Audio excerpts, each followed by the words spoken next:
Paul Gray, Chairman of the Institute's Governing Board, and it's my pleasure to have this opportunity to greet you and to welcome you to MIT for this conference.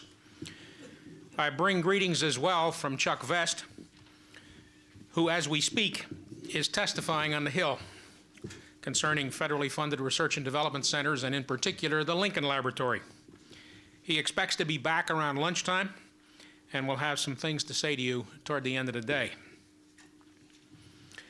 While the timing of this colloquium is determined by the present nature of the lively debate about the nature and purposes of basic research, and by the likelihood of changes in the role of the federal government in the support of research, there is a coincidence in the timing which seems to me to be worthy of a moment's reflection.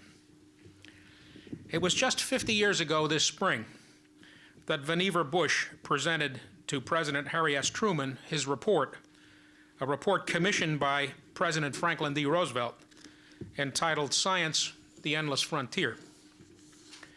Van Bush was a central figure as director of the Office of Scientific Research and Development in the coordination of the wartime efforts to bring science and technology to bear on the national defense. He was thoroughly familiar with the university scene, having served as Dean of Engineering here at MIT in the 1930s and as Vice President at MIT at a time when I should note there was but one Vice President. He also served later as President of the Carnegie Institution of Washington. And as an aside, I might note that Van in the late 50s was Chairman of the MIT Governing Board and was in those years, over the years of the 50s, 60s, and 70s, an advisor to 6 MIT presidents, including this one. President Roosevelt's charge to Bush was a challenge. I quote, "The Office of Scientific Research and Development, of which you are the director, represents a unique experiment of teamwork and cooperation in coordinating scientific research and in applying existing scientific knowledge to the solutions of the technical problems paramount in the war. There is no reason why the lessons found in this experiment cannot be profitably employed in times of peace. The information, the techniques, and the research experience developed by OSRD and by the thousands of scientists in the universities and in private industry should be used in the days of peace ahead for the improvement of the national health, the creation of new enterprises bringing new jobs, and the betterment of national standards of living." Now, Van's report expressed two priorities, and I quote, "First, we must have plenty of men and women trained in science, for upon them depends both the creation of new knowledge and its application to practical purposes. Second, we must strengthen the centers of basic research, which are principally the colleges, universities, and research institutes. These institutions provide the environment which is most conducive to the creation of new scientific knowledge and least under pressure for immediate, tangible results." Van Bush's report had many of the important details right as well. For example, with respect to student aid, he said as follows, again I quote, "The government should provide a reasonable number of undergraduate scholarships and graduate fellowships in order to develop scientific talent in American youth. There are talented individuals in every segment of the population, but with few exceptions, those without the means of buying higher education go without it. If ability, and not the circumstances of family fortune, is made to determine who shall receive higher education in science, then we shall be assured of constantly improving quality at every level of scientific activity." Good words for 1945, good words for 1995. Science, the Endless Frontier, provided the basis for ongoing federal support of scientific research and for the growth and development of the research universities. It led to the establishment by the Congress of the NIH and the NSF, two agencies now in the vanguard of research and student support, and to the encouragement of continued research support by the Department of Defense and the Atomic Energy Agency. It promoted the development of policies and practices which permitted the reimbursement of institutions of higher education for the research which they undertook on behalf of the government. Bush's report set the stage for the federal patronage of research in colleges and universities and of graduate education in science and engineering, patronage which has led to the flowering of a network of research universities that are now the envy of the world. 50 years later, with the Cold War ended, under the shadow of a large federal budget deficit, all of us, university faculty and administrators, representatives of government, and industrial leaders, are seeking a new modus operandi, one which will permit and indeed encourage the continued flowering of research and of the education of the men and women who will influence the 21st century. A mode which will, in FDR's phrase, enable the lessons found in this experiment to be used in the days of peace ahead for the improvement of the national health, the creation of new enterprises bringing new jobs, and the betterment of national standards of living. Of course, by experiment, the president meant World War II. But now, nearly half a century later, the phrase, it seems to me, applies equally well to the Cold War. That new mode will surely and most appropriately lead to some further evolution of relationships between universities and industry, and I'm pleased to see American industry so well represented here today. May our discussions today help generate the insights, the shared commitment necessary to permit government, universities, and industry to work together to bring about in these new days these old ends. It's now my pleasure to introduce the key figure in the organization of this conference, Robert Birgeneau, Dean of Science at MIT. Bob came to the Institute nearly 20 years ago via the University of Toronto, Yale, Oxford, and the Bell Laboratories. His research is primarily concerned with the phases and phase transition behavior of novel states of matter, such as 1- and 2-dimensional magnets, liquid crystals, surface monolayers, and metal and semiconductor surfaces. He and his collaborators are pioneering in the use of synchrotron X-ray light for high-resolution studies of condensed matter. Bob?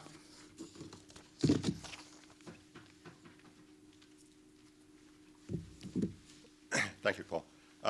First of all, I'd like, of course, to welcome all of the speakers to our symposium today, Science in the National Interest, a Shared Commitment.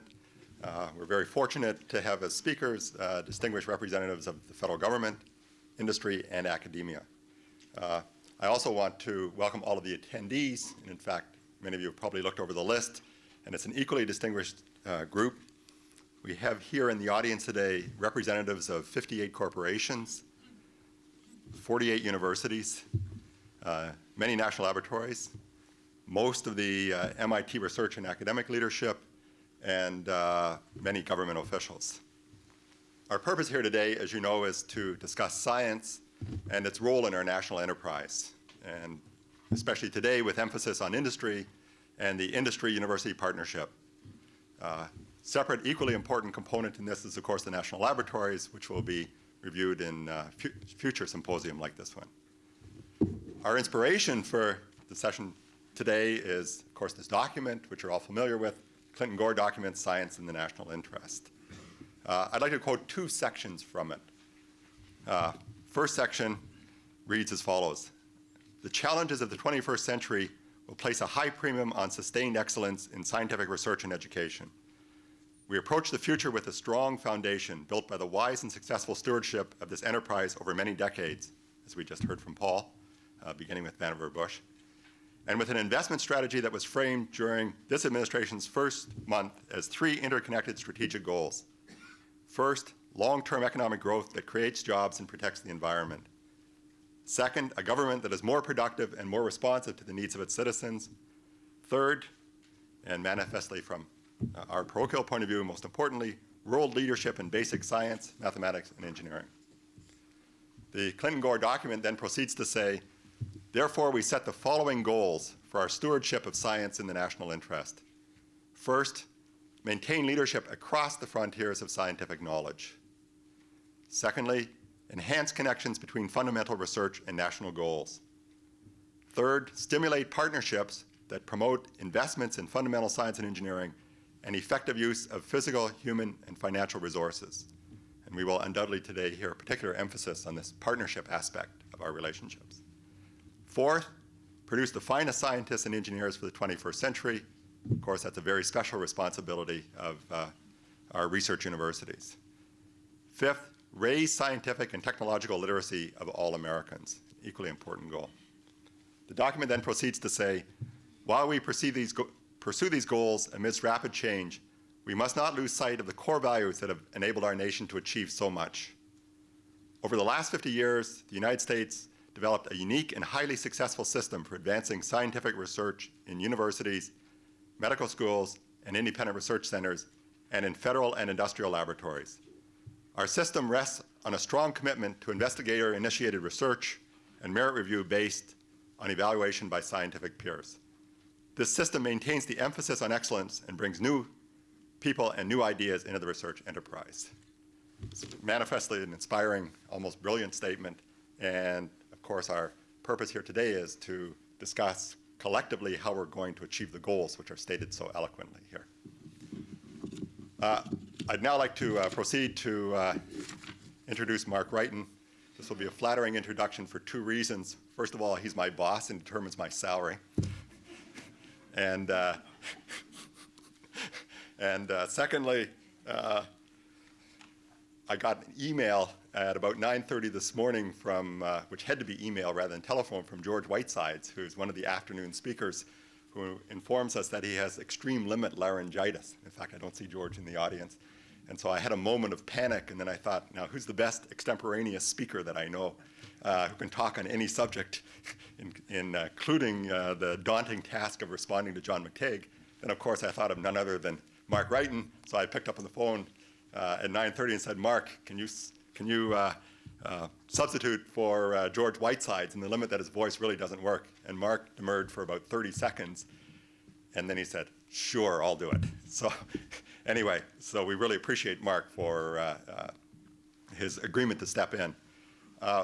Mark was an undergraduate student at Florida State University and a graduate student at Caltech. Came here to MIT as a faculty member at an extraordinarily young age of 22, and by age 28 was already a full professor. He proceeded to become head of the department. Actually, Mark was head of chemistry while I was head of physics. And then 4 years ago, Mark moved up into the position of provost. During this meteoric rise in our system, Mark has simultaneously had a truly brilliant research career in which he's maintained a large and extraordinarily productive research effort in chemistry, and photochemistry in particular, and electrochemistry. Has been broadly honored for that, the Lawrence Award. He was, I think, one of the very first, if not the first, scientists officially declared a genius by the MacArthur Foundation.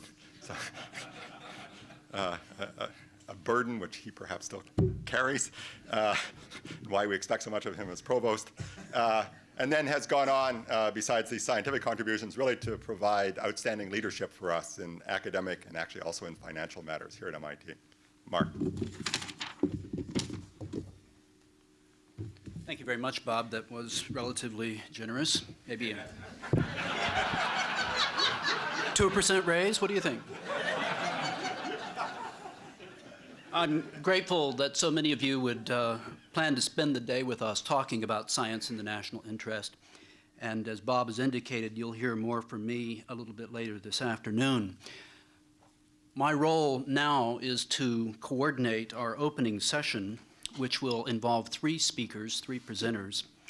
And the procedure will be that I'm going to invite each of the presenters to make their remarks, and afterwards we will have an opportunity to have a debate with them, questions and answers. So I'd like you to hold your questions until the conclusion of all 3 presentations. The first speaker is Dr. John H. Gibbons, Jack Gibbons. He is the chief architect of this policy, which Bob has referred to. As President Clinton's advisor on science and technology, Dr. Gibbons, of course, has played a great role in the formulation of the document that some of you will have reviewed. You may have also had an opportunity, as I have had, to quickly review the President's budget request, which was announced yesterday, and I think you can see some strong elements there that suggest that there's strong support toward achieving the goals that have been set out in this policy statement. Dr. Gibbons, in his own right, is an internationally recognized scientist. He started his distinguished career after receiving a PhD in physics from Duke University. He joined Oak Ridge National Laboratory, where he spent approximately 15 years working on the structure of atomic nuclei with emphasis on the role of neutron capture. Dr. Gibbons ultimately made most distinguished contributions in his leadership of the Office of Technology Assessment. He spent 2 6-year terms in that capacity prior to becoming appointed as the Presidential Science Advisor on February 2nd, 1993. Dr. Gibbons is a Fellow of the American Physical Society and a Fellow of the American Association for the Advancement of Science, and has been elected to the National Academy of Engineering. Dr. Gibbons will now tell us about science in the national interest. I will make only one quote from this document. It says, "This country must sustain world leadership in science, mathematics, and engineering if we are to meet the challenges of today and of tomorrow." That summary statement was made by President Clinton on November 23rd, 1993. The nation's chief scientist will now tell us how we are to achieve that world leadership. Dr. Gibbons.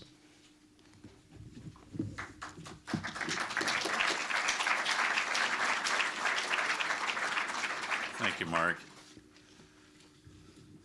I was reminded when you rose that my distinguished colleague, Marcy Greenwood, who left a deanship post at Cal Davis to join us at OSTP, described university management in somewhat biblical terms.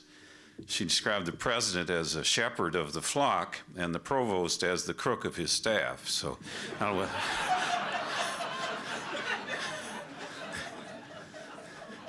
I'm not sure that's true, but I thought you ought to hear that, Mark. And I do want to start out by saying how much I and my associates have appreciated the many contributions that MIT has played in the work that we've been trying to do at OSTP.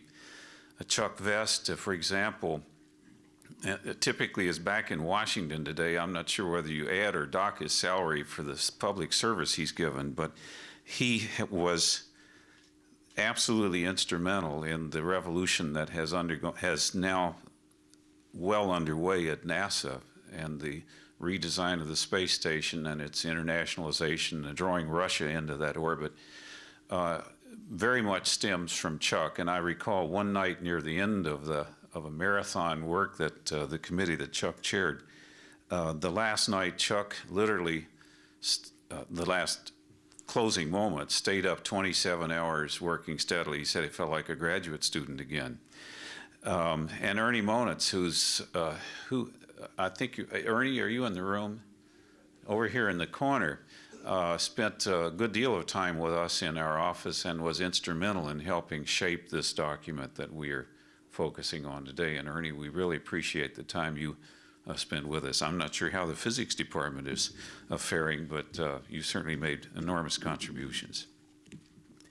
And I'm also pleased that we're having this session here in New England, in Cambridge today, because of all parts of the country, this is in the very forefront of its dependence and commitment to the pushing of the frontiers of knowledge as a means not only to lift our spirits, but also to provide for our future. And here in a city that is so deeply committed both to research and graduate education is a perfect place to be to try this, to begin this dialogue. We are certainly here gathered to, in a sense, celebrate 50 years of extraordinary endurance of the document that Vannevar Bush developed in a very different time of our nation's history.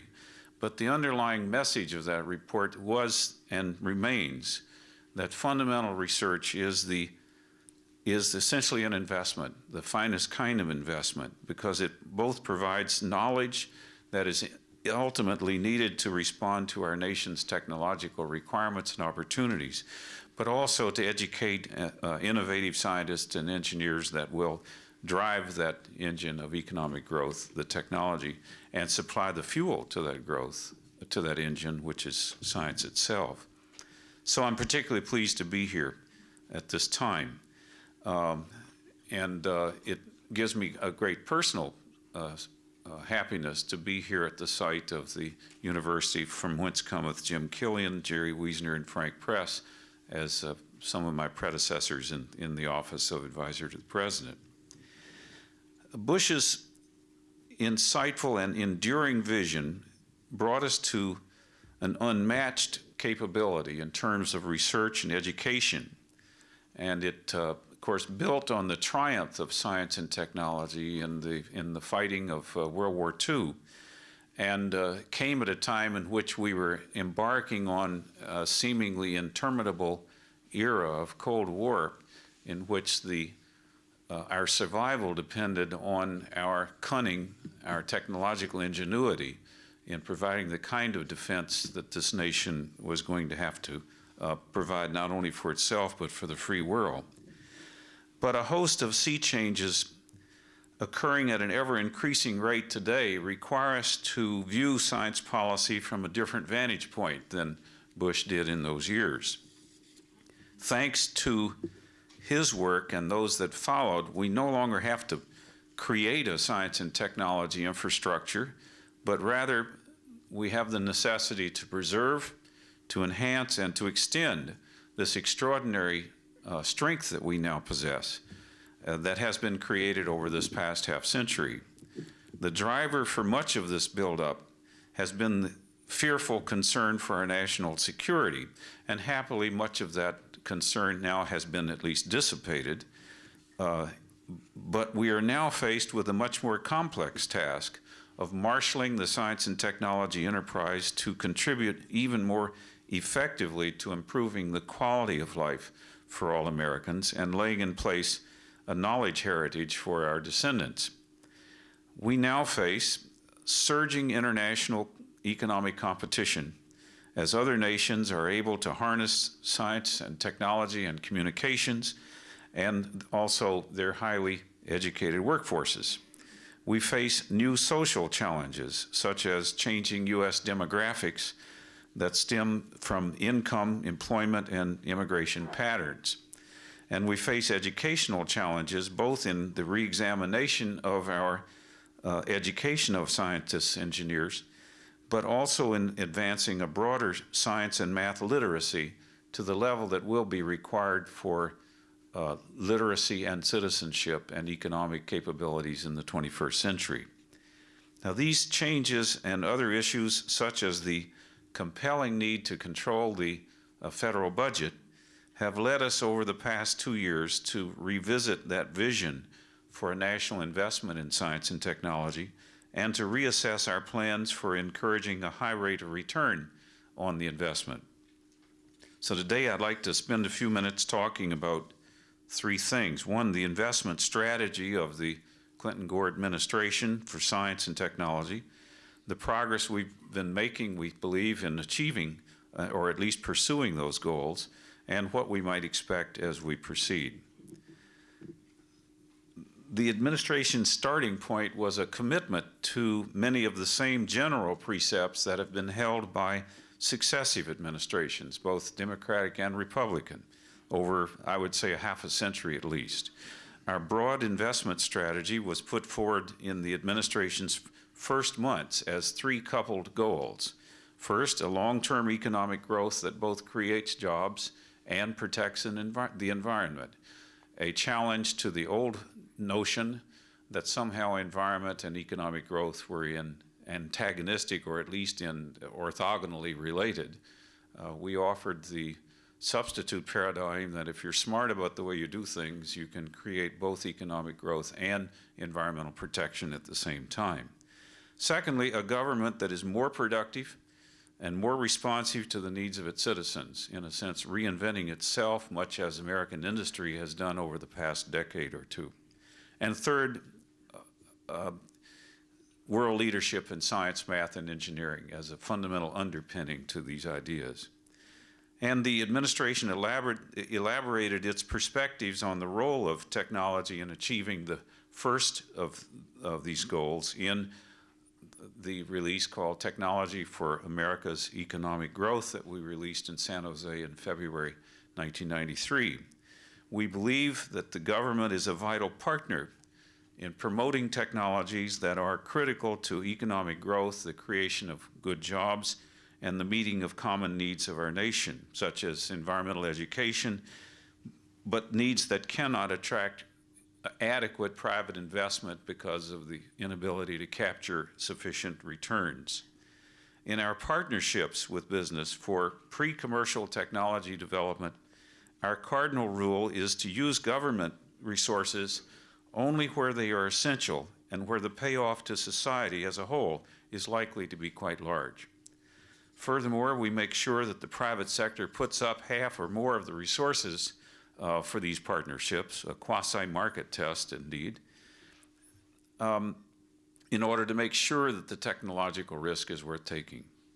We undoubtedly will be discussing the structure and the purposes and the successes of these programs at NIST and led at NIST and at the Department of Defense with the new Congress in the coming months. And I'm pleased that Anita Jones is with us today as we will get into these matters. The second goal of the administration was described in the National Performance Review, which came out first in the fall of 1993. Vice President Gore, I think as you know, is actively leading that effort to reinvent government from top to bottom, for now and for the future, eliminating programs that no longer serve our national purpose, replacing them with invigorated activities that are responsive to both present and future needs and the aspirations of our citizens. Effective utilization of technology is a key and common thread that runs through these efforts to reinvent ourselves. The third goal focuses on the foundation of technological development, that is basic science, math, and engineering. And a year ago, we started that reassessment of science policies by convening a forum at the Academy titled Science in the National Interest. And following several months of discussion after that forum and many excellent statements made by participants, including the Vice President, the President, we got together and worked hard and received a lot of input from the private sector, both academia and industry, and created the document which you have before you today. And 5 basic goals for our stewardship of science in the national interest were put forward: maintaining leadership across the frontiers of scientific knowledge, enhancing connections between fundamental research and national goals, stimulate partnerships that promote investments in fundamental science and engineering and effective use of physical, human, and financial resources, producing the finest scientists and engineers for the 21st century, and finally raising the scientific literacy of all Americans. These are highly interconnected goals, as you know. They start with our uncompromising need to work across scientific disciplines and frontiers. It is seldom possible to anticipate which areas of fundamental science are going to bring forth surprising and important breakthroughs. And therefore, we can't afford to limit our future by narrowing our range of inquiry. You know, I recall from graduate school, and I was working in a nuclear structure, there were still a few students hanging on with James Franck and others on optical spectroscopy, and I thought of them as kind of people that were lost in the sands of time. And lo and behold, look how tables flip when we get to modern day science. So you just have to be awfully careful when you try to think that you know which is the most important frontier of knowledge to be working in. We've also recognized explicitly the deep connection between frontier research and education and the need for raising the standards of public literacy in science and technology for our citizens to remain competitive and prosperous in the new global economy, and I'll return to that in a little bit. In a departure from the Bush canon of what has been called a linear model of science, in which it flows from unidirectionally from fundamental science toward technological application, the Clinton-Gore administration's science and technology initiatives are based on a recognition that science and technology are intertwined in a multitude of ways, each building constantly on the gains in the other's domain. It is certainly true that technological advance ultimately depends on fundamental science and on the highly trained people that are educated at our colleges and universities. But advances in fundamental science are often made possible by technological advances, and old distinctions between basic and applied science really, if they ever made sense, no longer make sense in today's labs. For instance, newly derived fundamental understanding of molecular biology, you'll notice I brought along a restriction enzyme clipped DNA today, quickly yields ideas for new products and manufacturing processes, which in turn not only raise questions for further fundamental research, but also give rise to new technologies that further enable research at the frontier. Supercomputers, which is obviously an American-led technology that was ultimately made possible by basic research in quantum mechanics and solid-state physics and other fundamental areas, have opened up new fields of commerce and science, including new insights into solid-state physics. So progress in such fundamental fields as astronomy or subatomic physics depend and often drive technological breakthroughs in optics, computing, or superconductors. And sometimes applied research itself provides a fundamental breakthrough, as with Arnold Penzias and Wilson's discovery of the cosmic microwave background that they found when they were working on improving antennas and radio communications. The fundamental point is that basic science, applied science, technology, though different in approach and motivation and scale, are profoundly interdependent. We therefore need a science and technology policy that factors in and captures these enhanced connections. Sustained support for fundamental science is not at odds with our programs for stimulating pre-competitive technology development. On the contrary, a vibrant applied research and development enterprise enriches the conduct of fundamental science. This interdependence calls for new kinds of partnerships so that the fruits of our R&D investments can better serve our nation.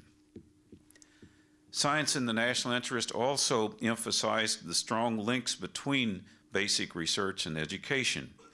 Progress toward our goals most importantly depends on our human resource base. Our country needs the best scientists and engineers.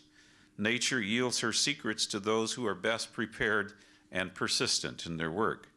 We must draw upon our full human resource, meaning that we have great potential through increased participation of women and underrepresented minorities in the scientific enterprise.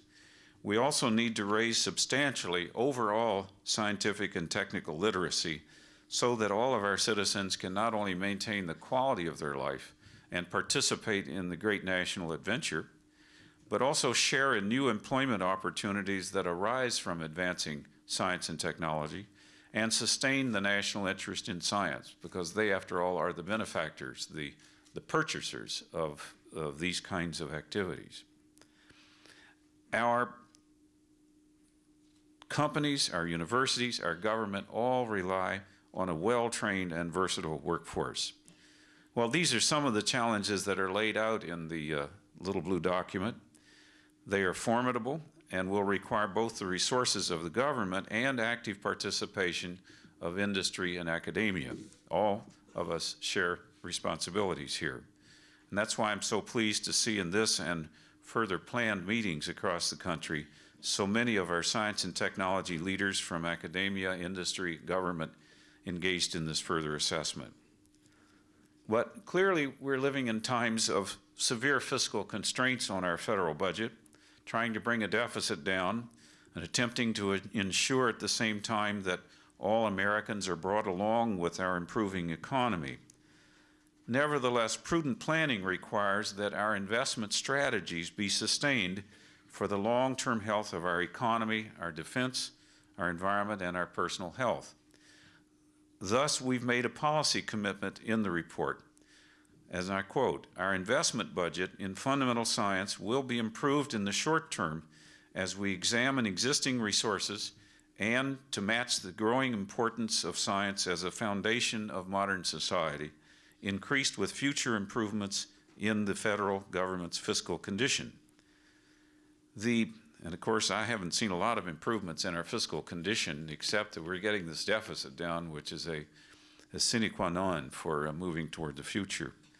The essential truths which underlie this commitment that I just quoted are widely endorsed by leading economists. Laura Tyson, who chairs the Council of Economic Advisors, has noticed, and I quote, that the fastest growing economies around the world are those that remain at the forefront of scientific discovery and technological innovation.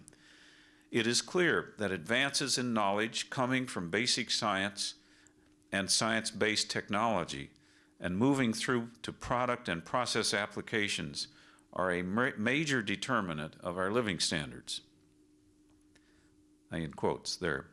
On the basis of many studies, the return to science-based investments is quite high. The average rate of return on investment in the U.S. economy is, if my numbers are right, around 8 to 14%. The average private rate of return on research and development investments runs 20 to 30%. The average social rate of return on investments in R&D is about 50%, although this number varies quite widely and it ranges from over 100% to perhaps 25%. It depends on the industry and the circumstance. But with rare exception, the social rate of return on fundamental science is exceptionally high and can only be evaluated, however, retrospectively. Sometimes it takes decades after the work has been carried out for its importance to be recognized. One of the recent Nobel Prizes was based on work that was actually carried out over 20 years ago. Therefore, the administration's strategy is to give the highest priority in federal support to areas for which the private sector is likely to significantly underinvest in terms of a national optimum, that is, the social rate of return being substantially higher than the rate of return that can be captured by the individual firm. Industry, though, has a major role to play in science and technology investments. While the federal government supports most of our fundamental research, industry supports a little over half of the nation's total R&D investment. Although many companies have decreased their in-house basic research, many continue to increase their university research funding. Our challenge is to further stimulate such private investment in basic research, as well as to provide the fiscal and regulatory conditions to foster increased applied research and development. It is the only way we might achieve our goal of higher national investment in research and development as percent of our GDP, which is the most direct measure of our national economic activity, from its present level of investment of about 2.5%, including defense-related research, to perhaps 3% of GDP, which is closer to the target of some of our most competitive nations in our international trade. And that would mean an increase of 15% from where we began in fiscal year 93. I think the hopes of achieving that upward movement in the near term is slim unless we develop these new kinds of partnerships and policies that will foster them in the years ahead. Well, where have we come in 2 years? Sometimes it seems like 10 years, and sometimes it seems like only a few months. I tell you, we're halfway through a 4-year term, and I can hardly believe it at this point. My wife can, but I think we have made a lot of progress, thanks to the active participation of virtually everybody in this room, if not everyone in this room, and many more besides. Of course, in terms of the administration, the overriding issue that we can never get far away from has to do with the budget and deficit reduction. The President has delivered on his commitments in this regard during this period by cutting our overall federal spending to shrink the projected annual deficit by about half over the 5 years from 1992 to 1998, and approving plans to reduce the size of federal employment to its lowest level since the Kennedy administration, which is our present target for the end of 1997, and we're on target. while people have talked about reducing employment in the federal government for years and years and years, we've actually done something about it. We have over 100,000 fewer positions now than we did 2 years ago. It is critical, though, that the budget deficit continue to be brought down, because only then can the capital formation be applied to things other than handling an increased public debt, and therefore, hopefully, more capital is able to flow into the private sector. It keeps interest rates down. It encourages investment. The President's plan is to further reduce the deficit, mostly through spending cuts, as a percent of our GDP, from about 4%, which is where we started 2 years ago, to 2.7% of GDP, which would be the outcome of our proposed 96 budget, and on down to about 2.1% of GDP by 1997. Discretionary funding will be highly strained under those conditions, even for science, until the deficit spending monster is tamed. And we would now have a balanced budget, I would remind you, if it weren't for the devastating mortgaging of our future that was undertaken during the 80s. The interest payments on the increase of our debt during the 80s is now equal to about $200 billion a year, which is our present deficit, annual deficit. And this is a terribly important lesson, I think, to all of us. On the other hand, if those borrowings that we made had been applied as true investments in our future, education, research, infrastructure that leads to higher productivity, rather than in consumption, we might be a lot better off than today. In other words, borrowing itself is not bad. It depends on what you borrow for. As a homemaker, I think we all understand this. And as university presidents, I think we understand this. But somehow we need to recapture the notion of why it is we're trying to reduce our deficit. It's a means to some ends, and we keep thinking about the means more perhaps than we're thinking about the ends. In the 96 budget, the President targets about half of the savings to a reduction in income tax for middle Americans, where the income tax is not across the board, but is targeted toward encouragement of investments on the part of the individuals. Investments in savings, in a first home, and in education for their children. The other half of the savings goes to deficit reduction. Now, while taking these disciplined fiscal steps, the federal investment in basic research will be maintained as a national priority, a fundamental national investment priority. And I would hope that our recovering economy further will provide for even more stimulation for R&D in the private sector. But in order to confront the budgetary, scientific, and technological challenges of the 21st century, the administration recognized that significant changes were going to be needed in the way we plan and carry out a federal R&D. The traditional single agency, single discipline approach to problem solving must be supplanted by some better way, by a coordinated, multi-agency, interdisciplinary approach, as it were a virtual agency within the federal family. So at the end of November '93, the President established the National Science and Technology Council, which he chairs, and members of the council are the cabinet secretaries and heads of agencies concerned with science and technology. And at the same time, he reestablished as the President's Committee of Advisors on Science and Technology. I would note that 3 of the about, I think, 17 members of that committee happened to come from MIT, Chuck Vest, Mario Molina, and Phil Sharp. And that committee helps provide an external oversight to the processes we're working on in the Science and Technology Council.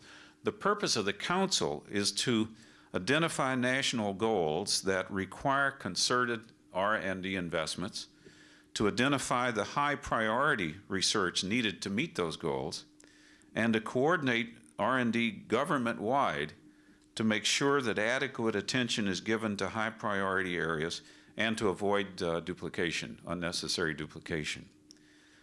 Although each agency, to accomplish its missions, must have R&D directed toward those particular needs, there are many commonalities in the science and technology needs of all of the agencies.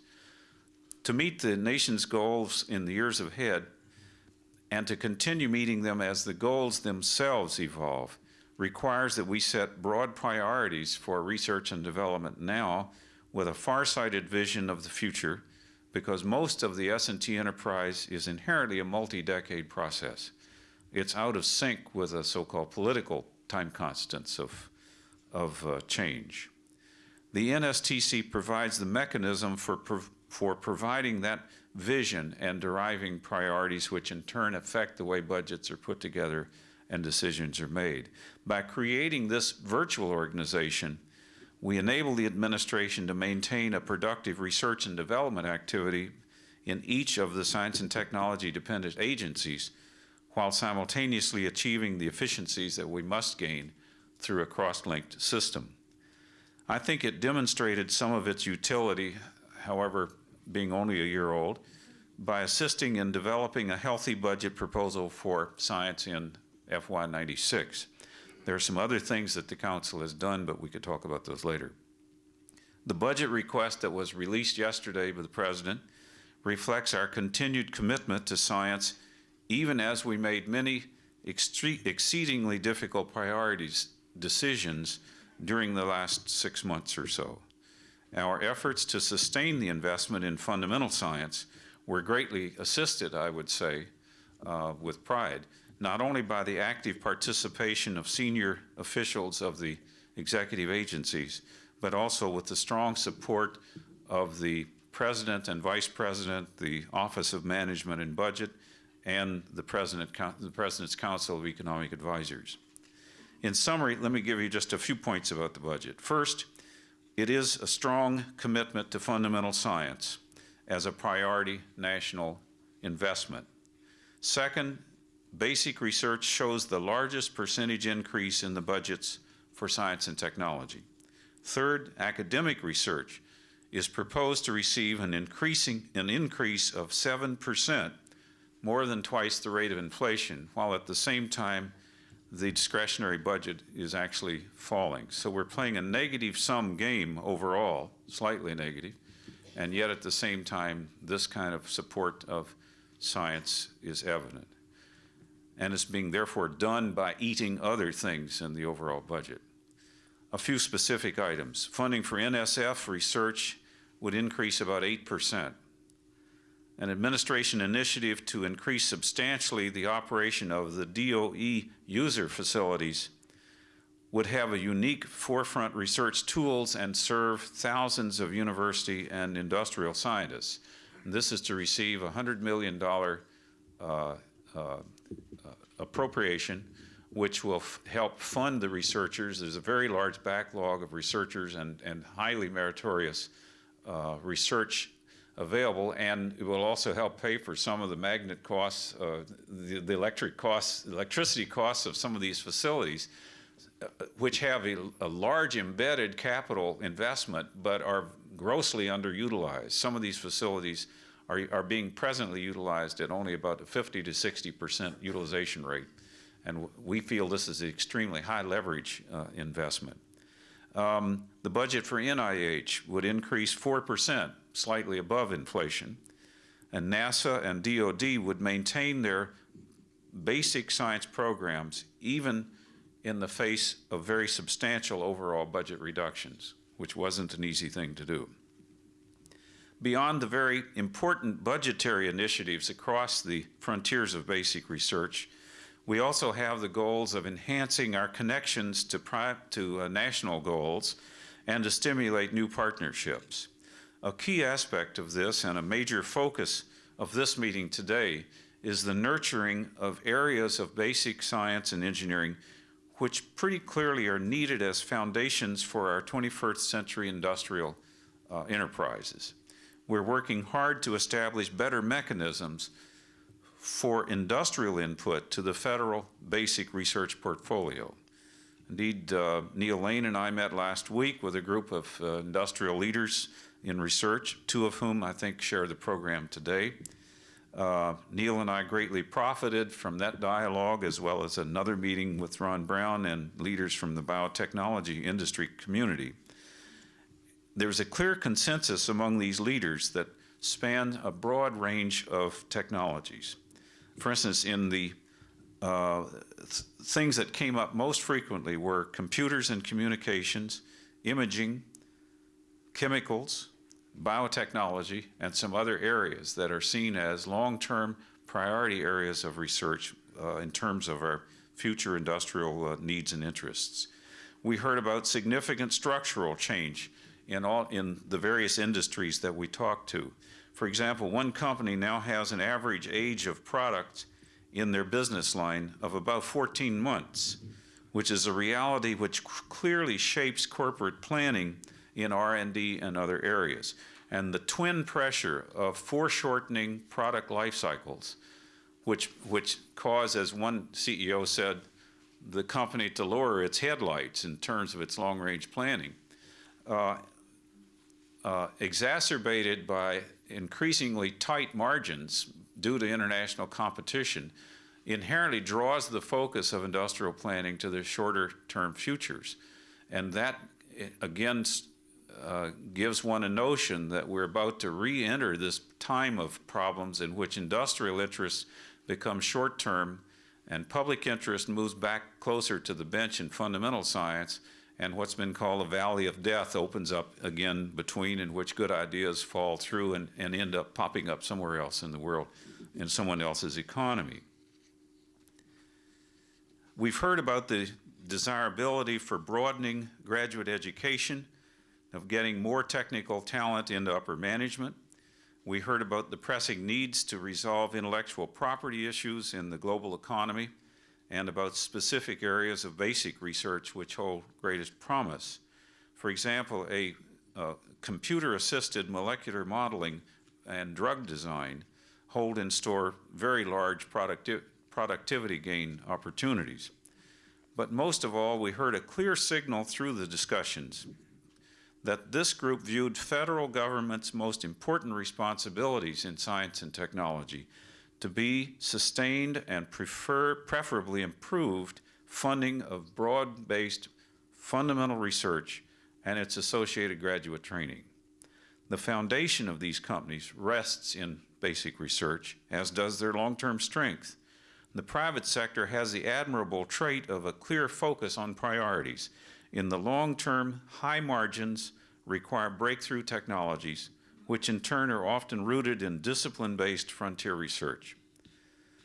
Our industrial colleagues are also launching new partnerships with academia as well as with government. We heard about a successful venture in which competing companies have joined together in support of and participation in a joint on-campus basic research program with students working in both the campus and the industrial laboratories as suited to the work. It's clear that dynamic new partnership models will emerge from the resourcefulness of industrial and academic scientists with the resources of government available to leverage suitable partnerships.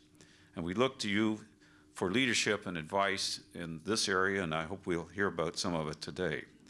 As a next step, we agreed last week to have a group of industrial research leaders, similar to the group we met with last week, talk to the multi-agency Committee on Fundamental Science of the NSTC, which is co-chaired by Neil Lane, Harold Varmus, and Marcy Greenwood, who's here with me today. Marcy is Associate Director of OSTP for Science. This kind of dialogue, we believe, will help shape the federal portfolio even more across the participating agencies. And I would remind you, as my wife does for me in times of frustration, that by the time she cleans up the dishes from one dinner, there's another one on the way, that our FY97 budget cycle basically begins in the immediate future. It's enough to make a grown person cry. As part of the administration's response to these changing times, reviews of the appropriate role and scale of the nation's national laboratories, especially of the Department of Energy, NASA, and Defense, was initiated last spring, and in parallel, EPA is undergoing a similar detailed examination of its laboratories. The first of these studies was delivered just a week ago when Bob Galvin's committee reported its findings on the DOE national laboratories to the department. Their recommendations for the future of the Department of Energy laboratories, I think, is a valuable contribution to help set the nation's scientific agenda. And I think there were 4 MIT professors on that committee, so it's bound to be pretty good, right? While the report has much to say about governance and oversight of these labs, it's noteworthy that the national importance of both the basic research done at the labs and the large user facilities that they operate were stressed. That is, not stressed in terms of physical things, but were stressed in terms of being emphasized in the report.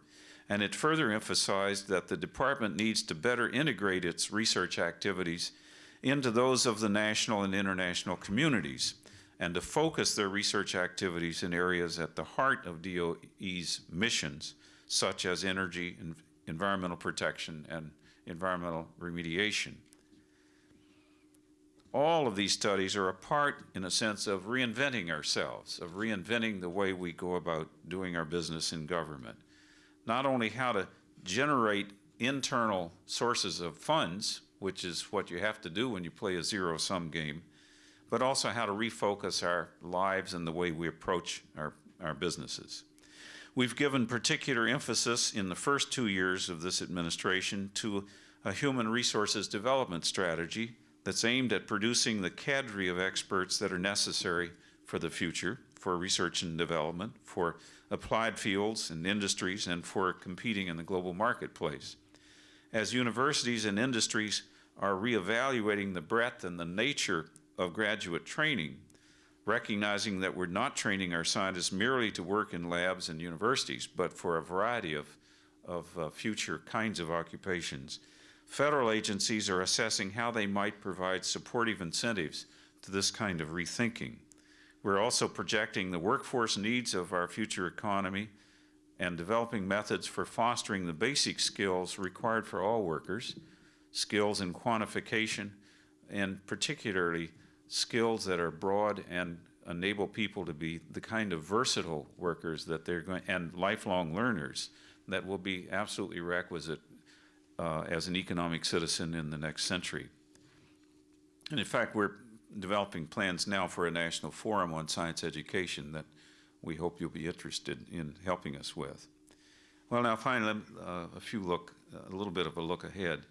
I think one of the most exciting and far-ranging initiatives now underway is the second phase of the National Performance Review, or Reinventing Government, which will have a significant effect on science and technology, reforming and streamlining federal regulation and identifying more effective ways to accomplish national goals would certainly cut the costs of compliance. Undoubtedly, it would help free up resources for more investment in research and stimulating industrial technological innovation.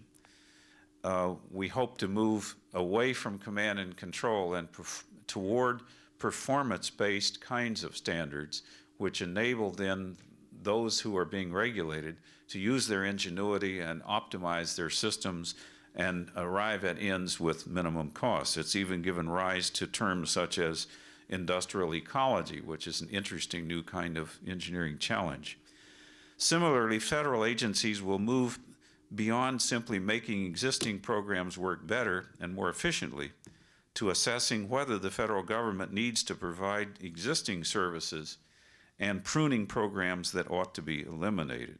Such cost cutting will result in freeing up federal resources for further investments toward the future. And that's our common litany to the agencies. We want you to do new things, and you're going to have to find the money from within your budget.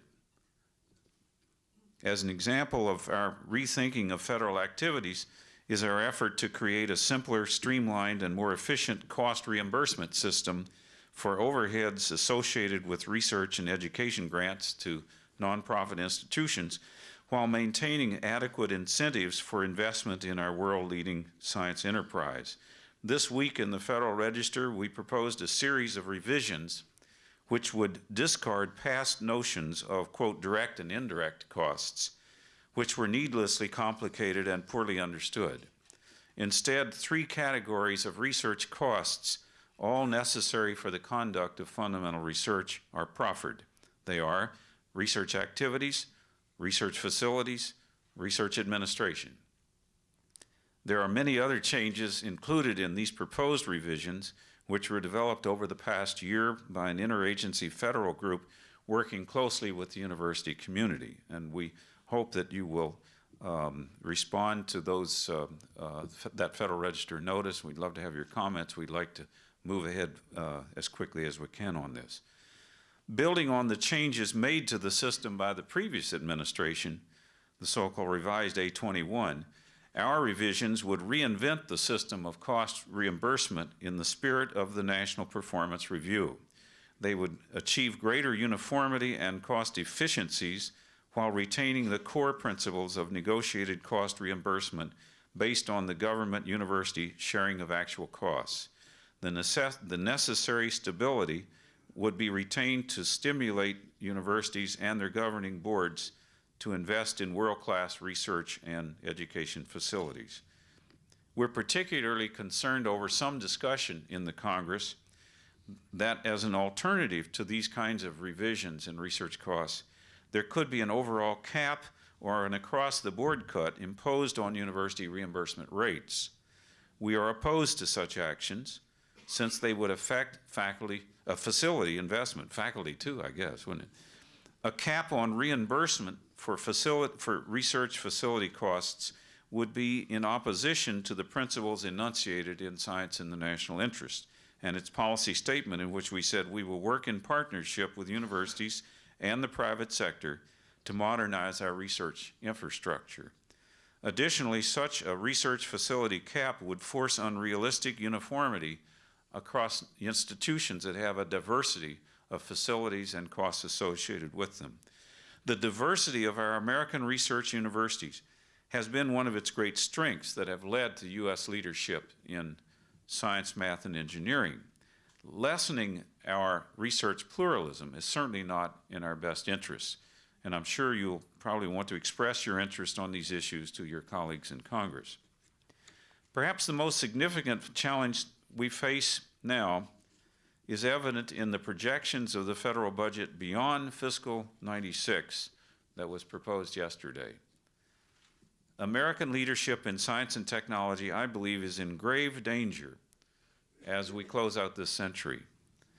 Ill-considered budget cuts could do great harm to research projects that are critical investments for our nation's work in defense, economic, health, and environmental security.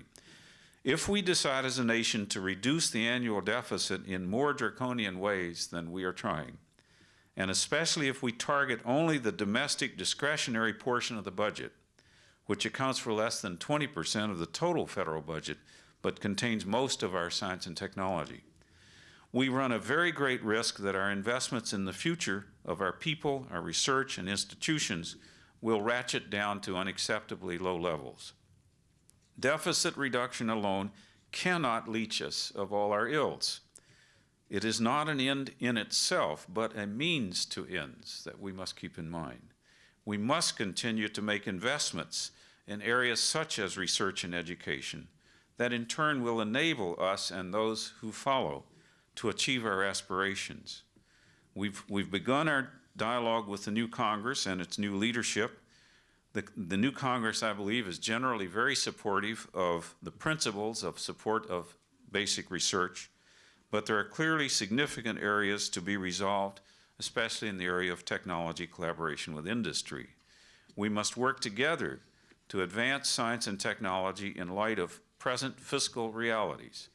We need to ensure that all Americans are taking part in this economic recovery that we're undergoing, and that the entire public will be able to benefit from the fruits of advances in knowledge.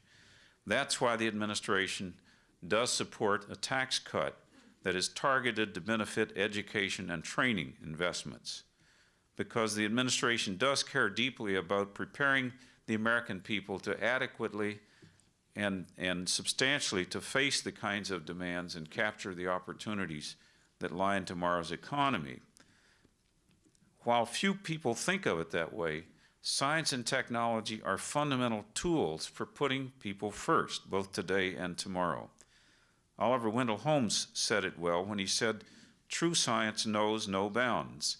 It penetrates into every domain without fear and serves all men without prejudice or favor. Its work is to substitute facts for appearances, demonstrations for impressions, and beneficial realities for those many things that ignorance and greed proclaim to be impossible. For suffering humanity, it is hope and promise." It is also critically important that we do a better job of communicating with our benefactors, namely the taxpayers. Einstein noted that when he said, "It is of great importance that the general public be given the opportunity to experience consciously and intelligently the efforts and results of scientific research. It is not sufficient that each result be taken up, elaborated, and applied to a few specialists in a field. Restricting the body of knowledge to a small group deadens the philosophical spirit of a people and leads to spiritual poverty." I might add that keeping the spirit of discovery to ourselves could also lend to another kind of poverty for science itself. So our budget proposal for '96 demonstrates, we believe, that the administration has a strong commitment to science and technology based on the choices we've made. But we will need to listen carefully and understand and engage the people in defining our choices for the future. And I certainly look forward to that dialogue with you today. Thank you very much.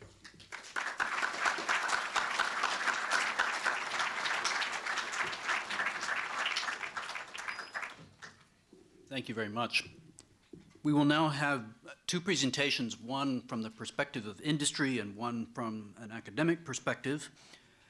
The first of these will be by Dr. Joseph A. Miller, currently Senior Vice President for Research and Development at one of America's leading companies, the DuPont Company. DuPont is a company which is simultaneously a chemical company and an oil company with sales of the order of $30 billion annually. Dr. Miller is the Chief Technical Officer of this organization. He started at the DuPont Company and has spent his entire career there since receiving the PhD degree in chemistry from Pennsylvania State University. Dr. Miller has had wide experiences in the company, ranging from research and development, of course, to manufacturing, to the business, and marketing. Dr. Miller has been a very distinguished contributor in the organization, of course. He's a member of the American Chemical Society, the Industrial Research Institute, and the governing board for the Council for Chemical Research. He is a member of the board of directors of the DuPont Merck Pharmaceutical Company, the board of the Chemical Heritage Foundation, and the board of the Council for Competitiveness. Dr. Miller is, of course, a chemist. Chemistry industry is a large and important one in the United States, and arguably an industry which has profited significantly from U.S. investment in research and development. Dr. Miller.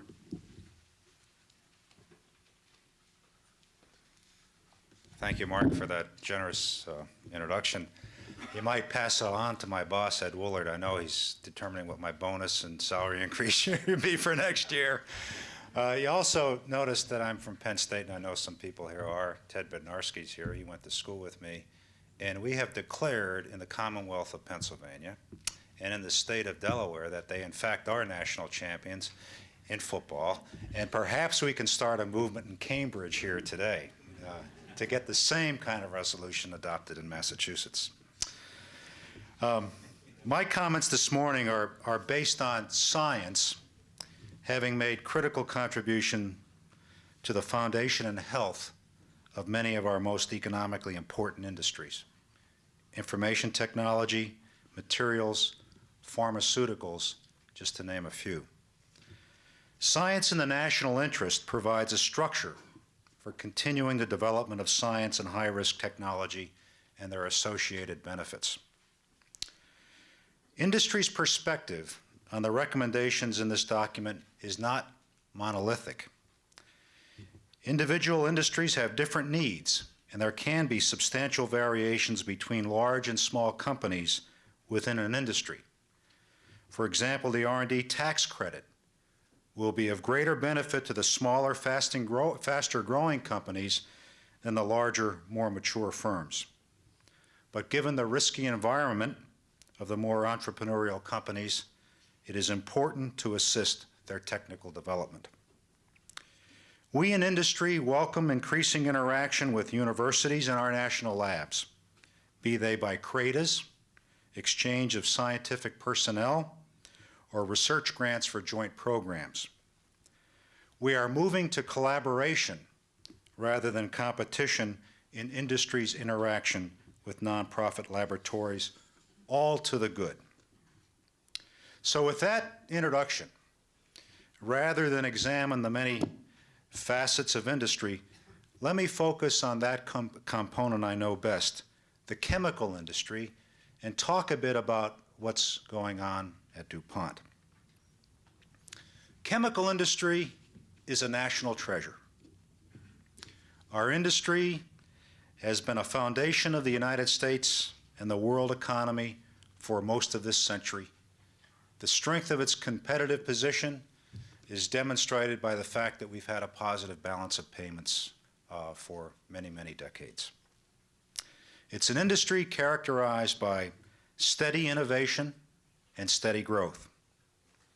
Collaborative spirit that exists in this industry, perhaps unlike any other, between disciplines, chemistry, biology, engineering, mathematics, between industry, academia, and government.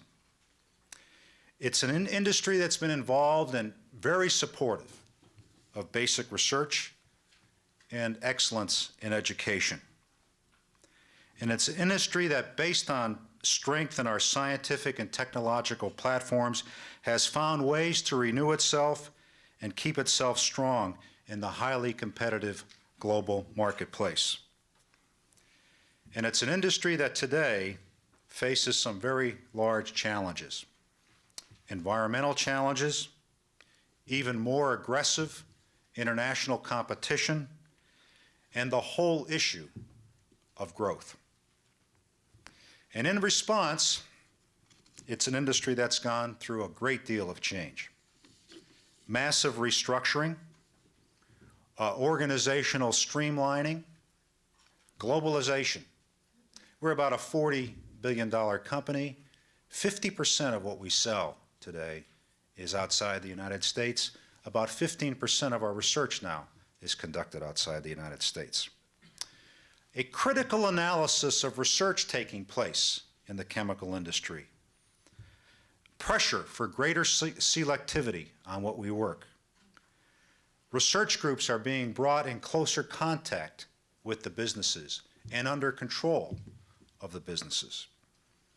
A question even for the need for corporate research. Pressure on corporate research to develop a greater sense of relevance in their activities as it relates to the companies and the company's businesses. And DuPont hasn't been immune from any of this. We've gone through it all. And the bottom line for us is we had to change in order to survive.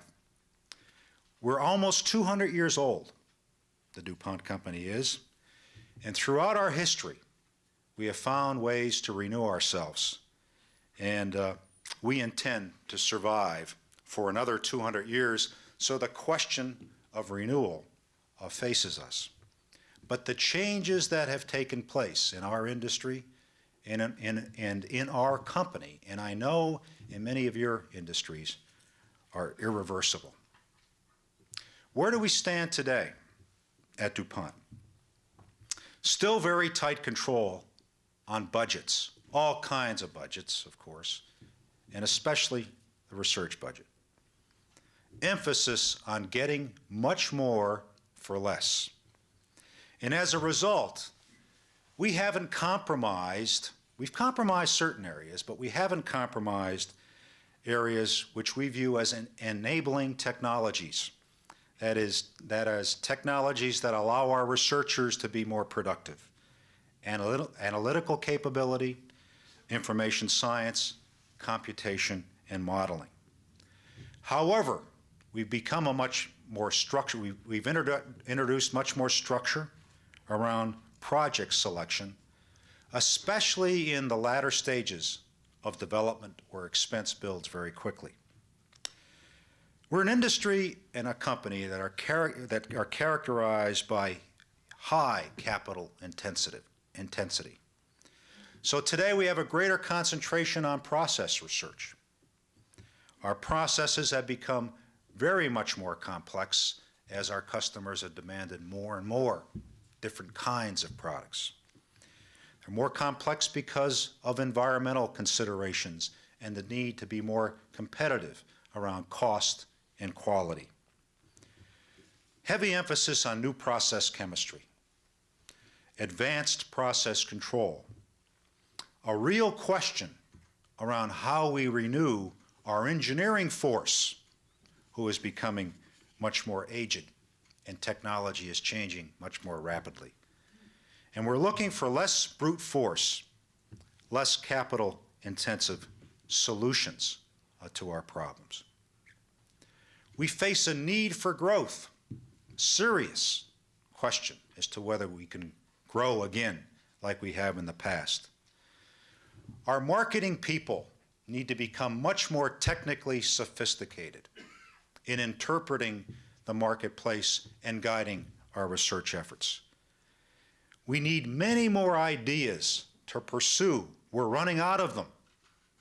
And I should have brought with me a quote from Charles Stein, but he wrote a very famous letter in 1926 to our executive committee when he indicated that we needed to begin a fundamental research effort because our businesses were running out of ideas to pursue, and that request led to the hiring of Wallace Carruthers, who basically helped start the basic research that led to development of our polymer-based businesses. We're talking about greater control on development costs and looking for ways of compressing the cycle time from invention to commercialization. I have a chart that I'd like to show, a very quick one, as to what we're talking about here. This is how we view the technical supply. This is how we view this chain from science to the marketplace. And it's important that we view it this way, information flowing from science to what's taking place in the marketplace, and ensure all the connections are in place so that information flows smoothly through that market chain, and we respond quickly to today's needs and best understand tomorrow's needs so that when we know when we've made a discovery in our laboratories. So we're looking for ways of compressing that cycle time. Bob, if you could just turn that off. And finally, at DuPont, corporate research will survive. Our mission will change a bit. It will be not only a scientific mission, but a technological mission. And there will be greater relevance on the science side. More connectedness to our competencies, to the competencies that gird our company. We will have the responsibility for creating the breakthroughs that will change the competitive position of our company and our businesses. And we're recognizing that we can't get it all done ourselves, and that we must be more dependent on cooperative programs with academia and government. So with that background, let me take a few moments to address the content, some of the content in science and the national interest in a few areas: basic research, education, and scientific literacy. We find little to argue with in this report and are astounded that some have. Our quality of life, our economic well-being, our place in this world have been made possible by the inventiveness and innovative spirit of the U.S. scientific and industrial manufacturing institutions, and a move to dismantle such or to impair its effectiveness will have unfortunate circumstances long term. Now, basic research.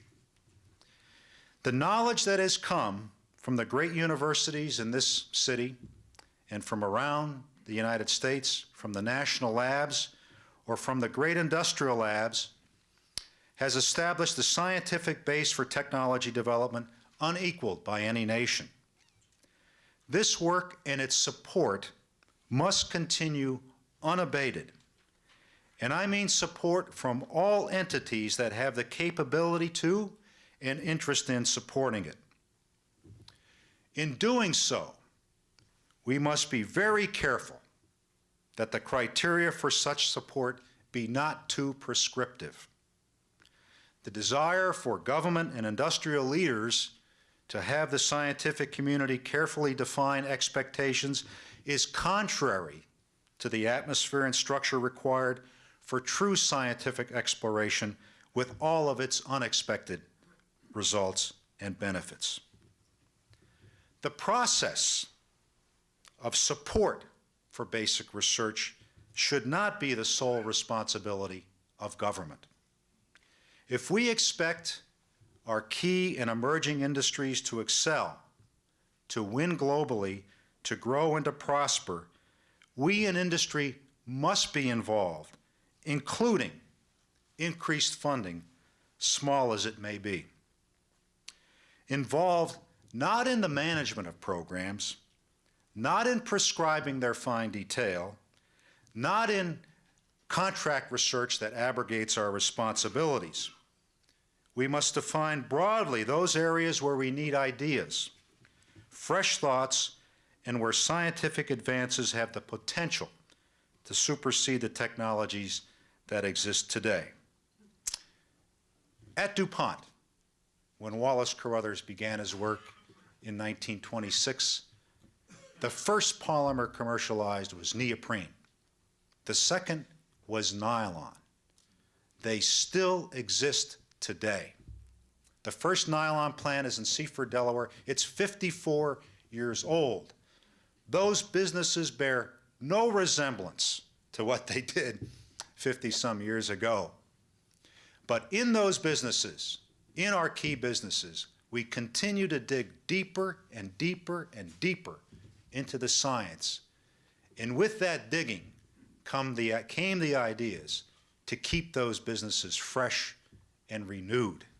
And that's what I'm talking about when I'm talking about basic research in the interests of our country or in the interest of our companies. A couple of comments on education.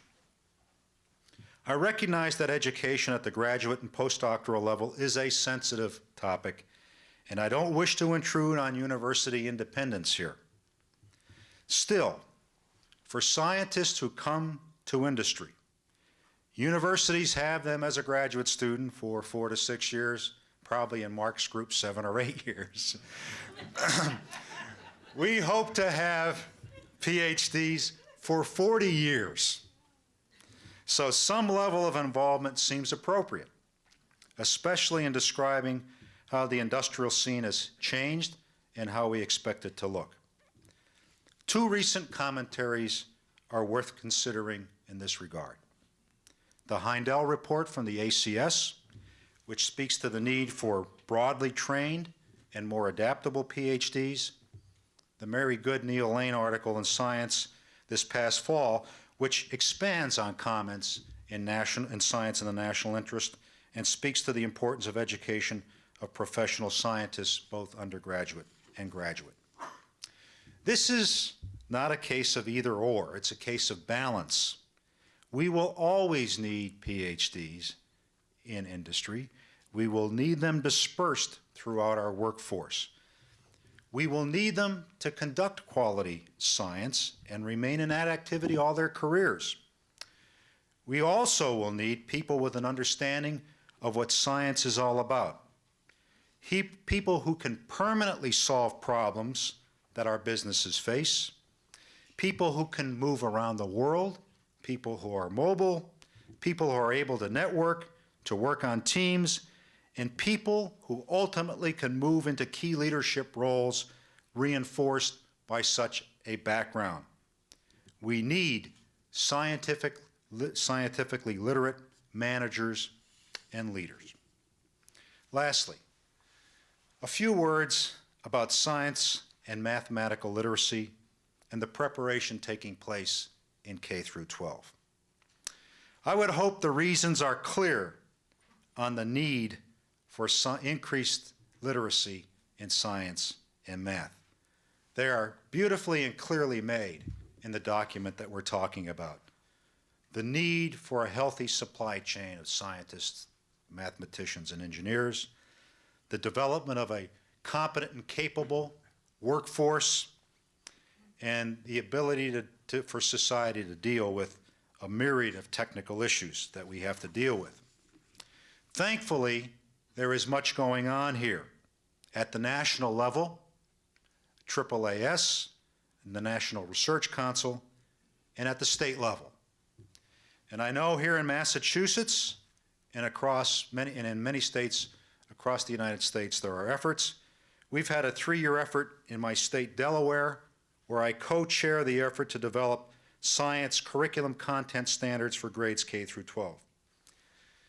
However, there's a great deal that stands in the way of such reform efforts, and all of you must get involved, most especially the business people.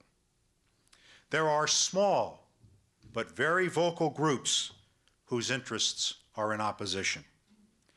Legislators are under pressure from such groups and are hesitant.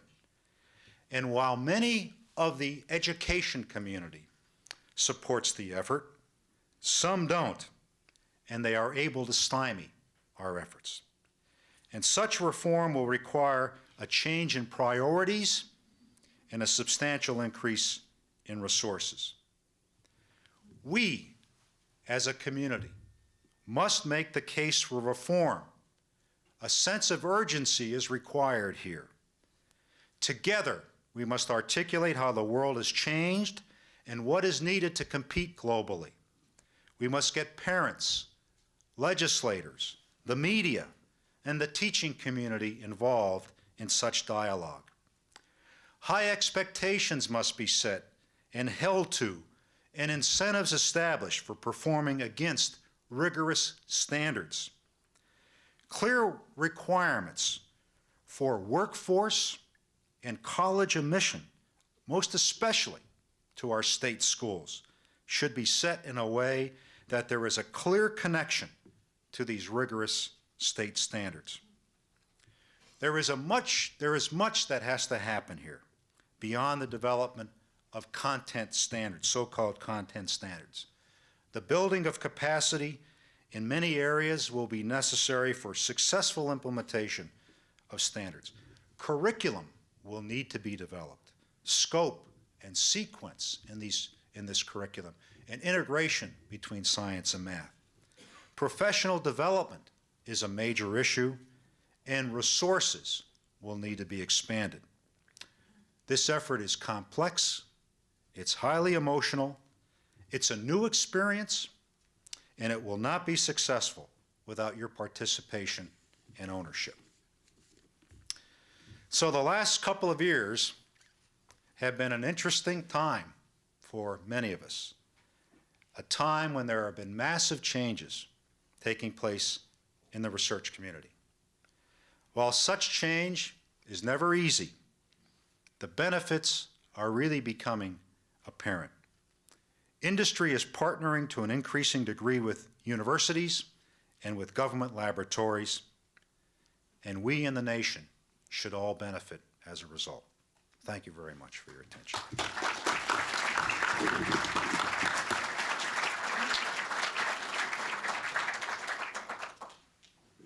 I'm astonished at the remarkable record of public service that he has given to the community during that period. He has, of course, led a major university and simultaneously served in a number of capacities that have brought benefits to the university community, but more important to the nation. He is by education a geologist, and therefore it is appropriate that he make a presentation in a setting such as this. but he has also been a major contributor to assessments of some of the issues that we're talking about in connection with thinking through our future in terms of the development of human resources. President Rhodes was the chair of the 1987 National Commission on Minority Participation in Education in American Life. The report that was produced was entitled 1/3 of a Nation. The honorary co-chairs of that study were Presidents Gerald Ford and Jimmy Carter. A bit later, President Rhodes, together with Don Peterson, former chairman of the Ford Motor Company, was the co-chair of the 1988 Business Higher Education Forum Task Force on Human Capital that produced the report American Potential, the Human Dimension. President Rhodes has been widely recognized for his accomplishments as a university leader and public servant. He is also a holder of the Bixby Medal of the Geological Society and has a number of honorary degrees from a number of important institutions. President Rhodes of Cornell University, thank you for joining us.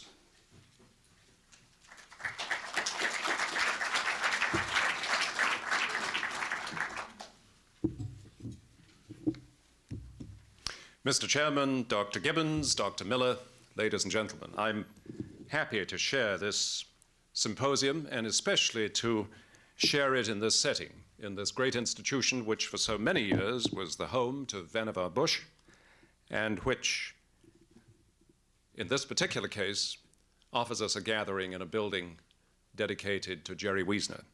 I can think of no better place to discuss the role of science in the national interest.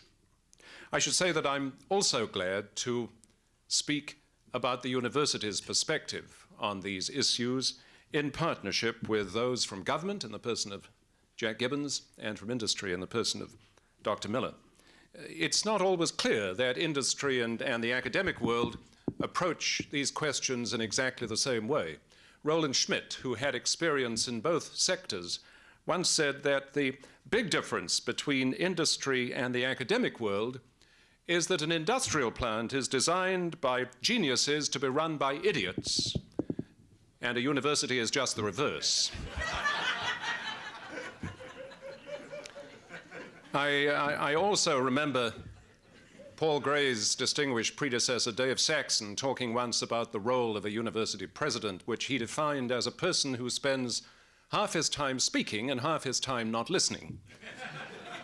And it seems to me we may have much in common with both government and industry in that sense. I was asked to talk about our partnerships with industry and the federal government, and especially the way in which they're reflected in this report. Let me just say that if you go back 10 years, I think the university's partnership with industry was under strain, and our partnership with the federal government was healthy and strong. If you look at those two partnerships today, I think the roles are different. I think our partnership with industry has been strengthened, and most of the concerns we had a decade ago have been resolved. Proprietary interests, the nature of partnerships, and so on. On the other hand, I think our partnership with the federal government is under strain. It's not in crisis, it's still strong, but I think it's under strain. And I want to explore those questions. We've all paid homage today to Van Bush, and it's right that we should, because the document that he produced 50 years ago at the instruction of President Roosevelt, handed to President Truman, has had a decisive impact upon everything that has happened, not just in science and technology, but in the general health and well-being of our nation. And the impact of that is to be measured not simply in league tables of distinction amongst universities or in the number of Nobel Prizes, but it's to be measured in better health care, in scientific discoveries, in a strong national defense, and in new industries such as biotechnology, which scarcely existed 15 years ago. All that, as Jack Gibbons has pointed out, both today and in his testimony a month ago before Congress, speaks to the enormous rate of return, social benefit of federal investment in science. Given that legacy and given that strength, it seems to me that it's worth asking what phase 2 of this important document, Science in the National Interest, should look like. And there are two particular questions that occur to me as a sympathetic reader. And I ought to say up front that I congratulate Jack on the document. I think it's a powerful one. There may be details in which we differ in emphasis, but overall it's a splendid document. Two questions, however. First, at whom is the document addressed? Vannevar Bush's document was addressed to the President, and the President followed through. This document is signed by the President and the Vice President. At whom is it addressed? Question number one. And question number two, what do we now do about phase two? What do we now do about implementation? And I want to talk for a moment about each of those two questions. The first question is who are the recipients of the document? At whom is it addressed? Not, I hope, only to the scientific community, because that would be preaching to the choir. I take it that there is general support for the viewpoints represented in this document. Is it addressed to the public? Well, I hope that it is, because we together with the government need to support just the priorities that are listed in that document. Is it addressed to the government itself, to others in the federal government? Well, I hope so, because if it is, then it represents a real statement of policy framework from the administration. It was disappointing, of course, to see no reference to it in the President's lengthy State of the Union speech some time ago, but clearly it remains a national priority if it's something that really represents federal policy. The 5 goals that Dr. Gibbons and others have identified here seem to me to be marvelous, and so I praise him and congratulate him on the substance of this report.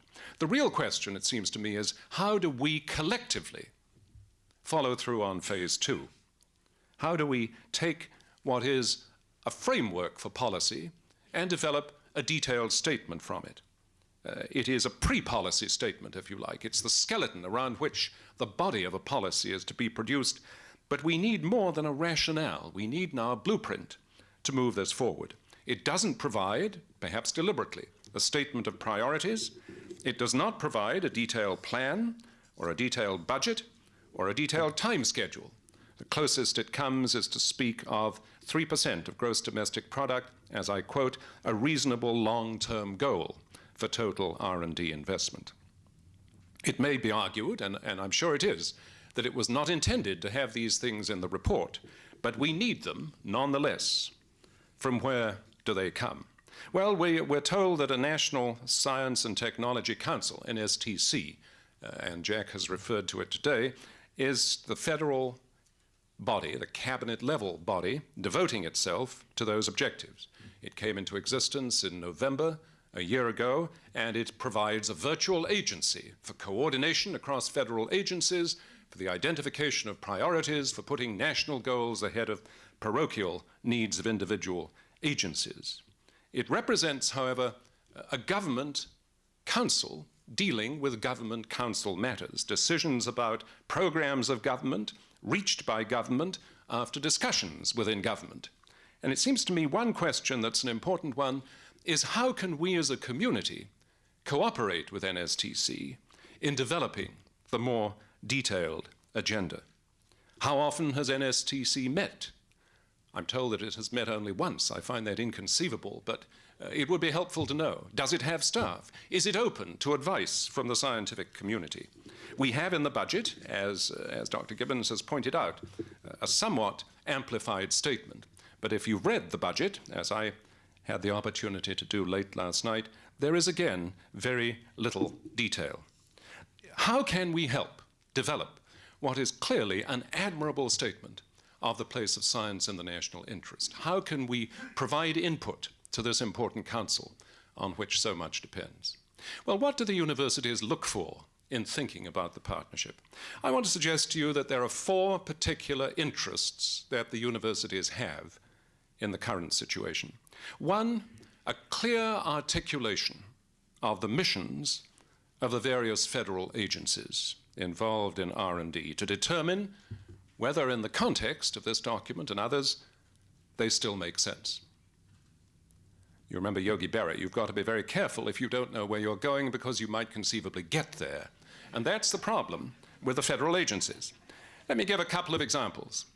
If you look at the figures for the various federal agencies in the roundest terms, the NSF budget in total is just over $3 billion. The NIH budget, just over $11 billion. The DOE, multi-program labs, their research base, something approaching $7 billion. Now, what is the role of those labs in the post-Cold War world? We had a week ago the Galvin report, which was mentioned by Dr. Gibbons. I would describe its conclusions a little less generously than he did.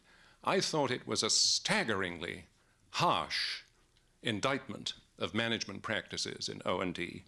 And I quote from it a statement that said, "It concludes that the existing budget of DOE exceeds that required to perform its agenda."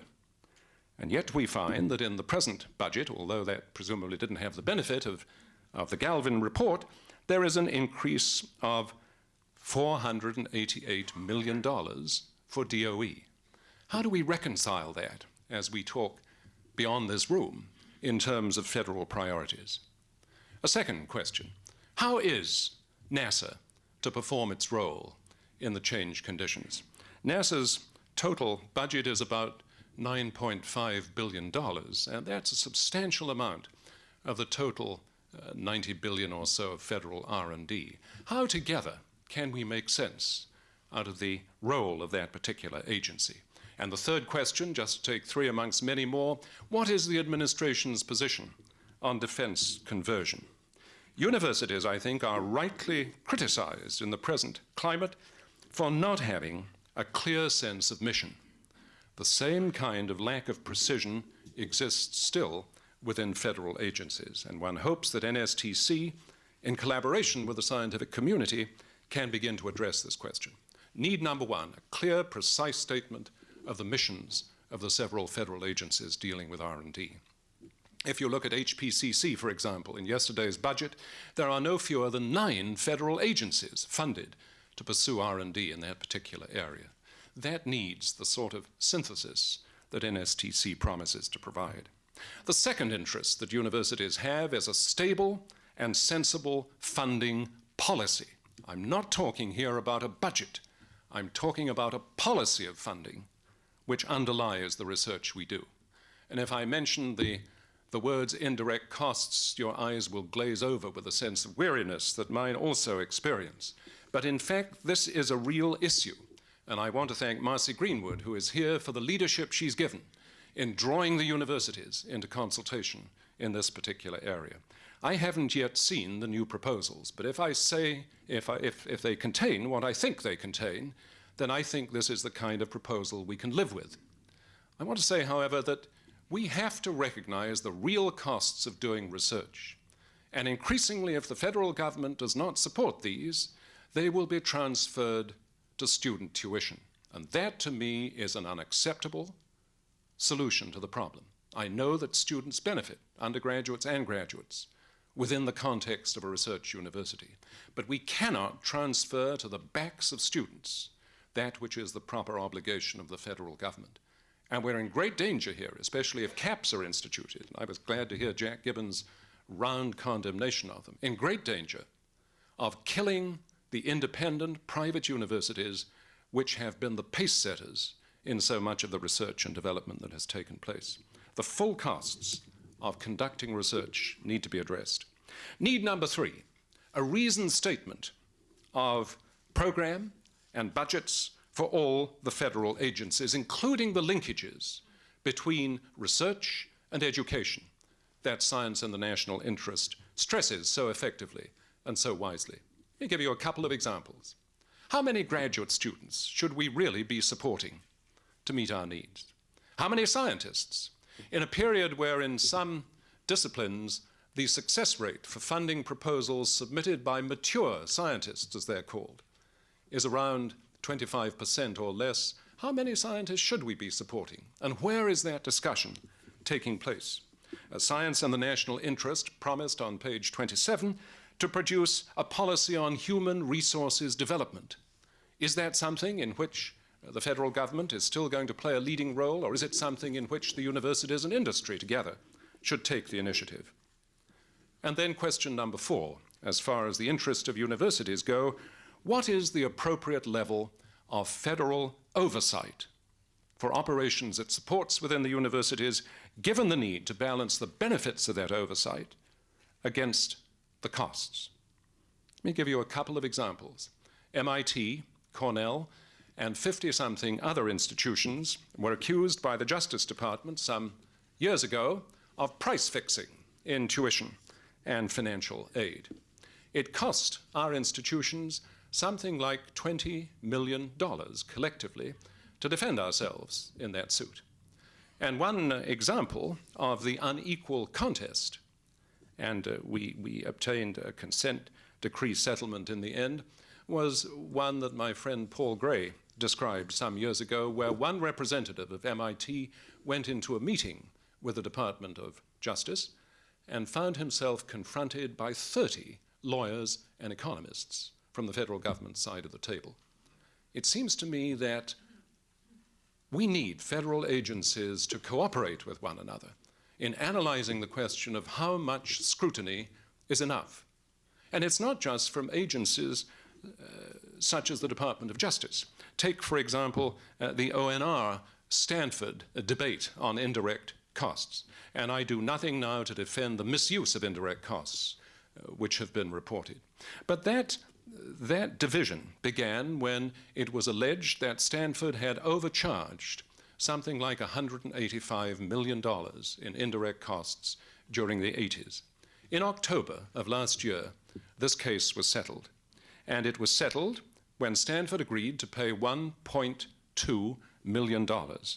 And the Navy said that the investigation had found no evidence of fraud or wrongdoing on the part of Stanford. But over that 2-year period, Stanford had to spend $25 million in external fees in order to justify its position. And one could go on, even within agencies such as the National Science Foundation and others that support research on the campus. Offices of inspectors general now have vast powers of intrusion into research labs. How much oversight is prudent and productive? Are we in danger of crossing the line and killing the goose that lays the golden egg? So those are the questions that we need to address. I've been encouraged in spending a couple of days in Washington this last week and talking to about 16 or 17 people in the New York congressional delegation, as well as Congressman George Brown and Robert Walker, in seeing the bipartisan support there is for science and in reaching a solution that will address our needs. But universities are particularly interested in those 4 aspects. If we can get that right, if together we can cooperate with Dr. Gibbons and his colleagues in the administration in making a reality out of this important document, then we shall prevent that document being the basis simply for regional debates amongst the converted. 50 years from now, those gathering in this auditorium will say that the document Science in the National Interest was the defining moment of this administration and was the foundation for our nation's prosperity and strength. We need to work together to make that a reality. Thank you.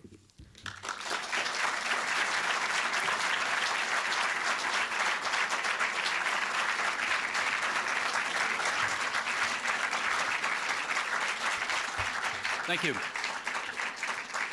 Let me invite the 3 presenters to take a chair and submit themselves to some questions.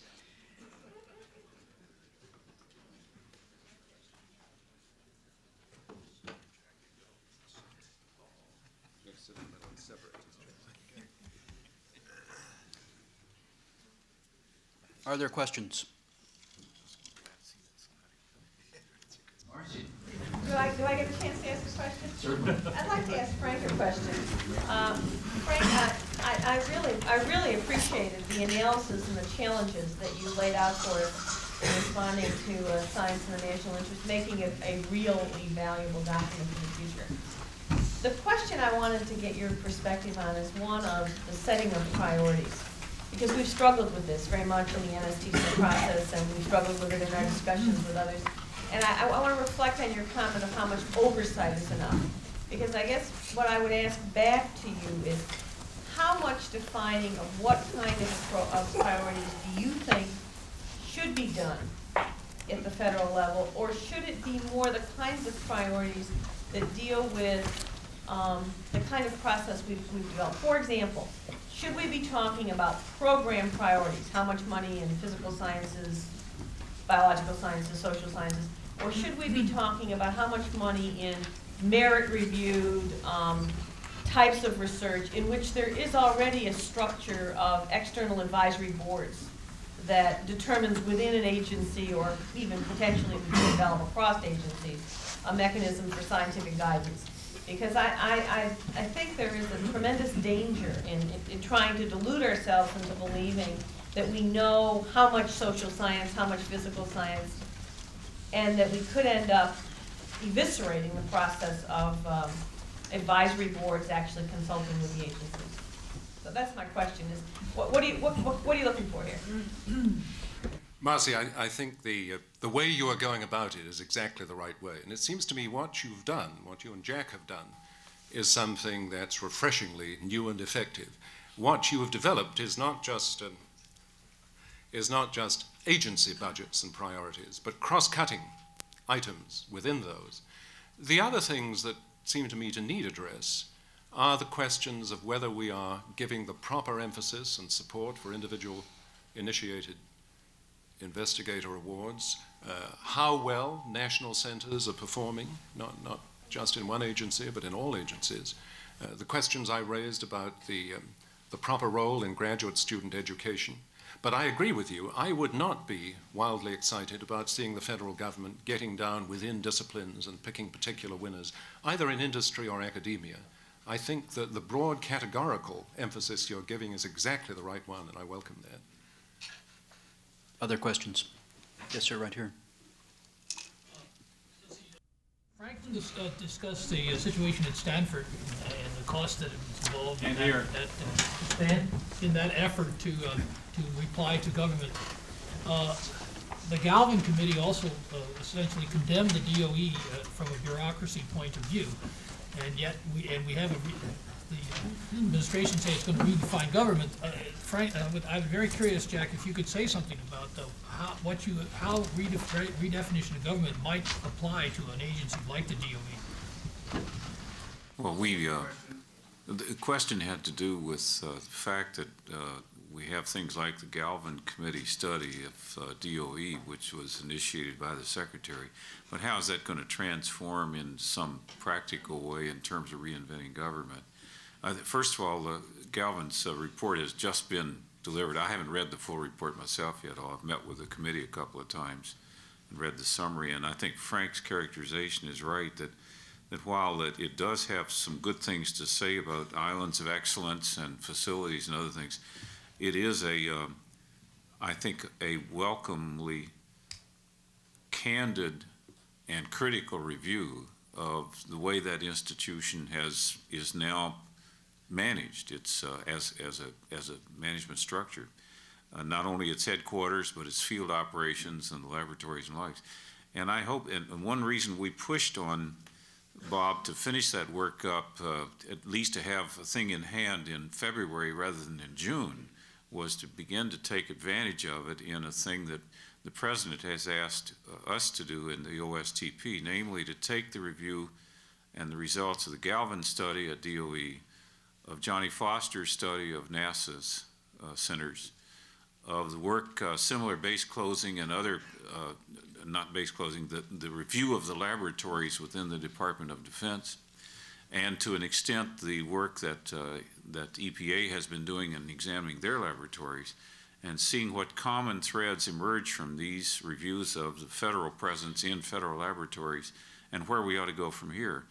And of course, you don't want to test deep water with both feet, but I think there are some common things that are emerging from these studies, beginning with Bob Galvin's thing, that are going to give us a much more thoughtful basis for action in the months ahead. So I think what you will see is that the Galvin Committee's report will be a key instrument in a collection of instruments that the Vice President will have, and of course I'm working with him on this, in the way these agencies reinvent themselves. Now, Hazel O'Leary, Secretary O'Leary, is already using this. Her input to the budget process is already beginning to reflect this, and it will most definitely be reflected in the 97 budget. Thank you. Here at the microphone. I wanted to follow up on the discussion about communication, and I think you talked about it, Dr. Gibbons, in your address. This issue of communicating strongly and to the broad public what benefits we're getting from government involvement in R&D. I just believe this is so poorly done right now. We're just missing so many opportunities. I'm just struck by new people in the Congress telling us about how wonderful the internet is, and it is. But this was something that the government and ARPA and people had started a long time ago. As was biotechnology, it's been completely funded by the government, and everybody agrees it's the industry of the future. How come we can't get this kind of acknowledgement by the public, by the voting public, to support this activity? Why don't we advertise on the Super Bowl? We've got to raise the ante here. We're not getting the message across. Do you have any thoughts about that?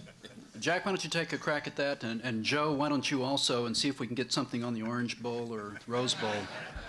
See, it's $1 million every 30 seconds, I think, was the Super Bowl hand raise. You're absolutely right, and I think it's interesting. Just yesterday afternoon, I was with the president when he sat down in front of a workstation and started playing with the World Wide Web and visit to the White House.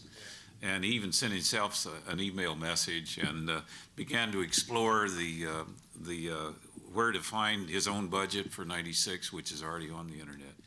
And I think we need more of those personalizations of leaders taking advantage of this thing, and more multiple encounters with the public, beginning as much as we can with the media, on what is there, how it did derive from a defense-based DARPA work, moved to NSF, now is virtually self-supporting and is growing at, 15–20% a month, I guess, still, Anita.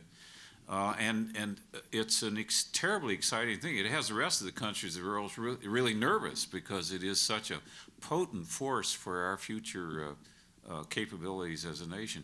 And we do need to talk more about it. That's the reason I picked that Einstein quote. We just don't think often enough, to take off time from our very busy lives and talk about what we're trying to do. And if we don't, then our benefactors aren't going to be that much interested in us. If Mozart and Beethoven wrote for their benefactors, and if they didn't deliver, they wouldn't have had a chance to compose. We have the same problem. Joe, do you want to comment on this? Yeah, I just make a couple comments. I think it can't be with macro communications. A lot of us need to be involved in more personal communications. The state of Delaware, defined by the chemical industry, the populace of Delaware, 800,000 or so, don't understand basically what the chemical industry is all about, the connection between science and technology. I spend a great deal of time in this scientific literacy work talking to small groups, citizens groups, special interest groups, PTA groups, about that. And you can see the lights come on, you can see the understanding develop, but it takes a lot of time and a personal time by all of us to get that message across. Thank you. John? I'd like to pick up a little bit on what Frank had to say, and in particular where he discussed the NSTC as a separate body. Very curious. Joe's business and mine operate around the world. We have facilities and manufacturing plants in about 25 countries.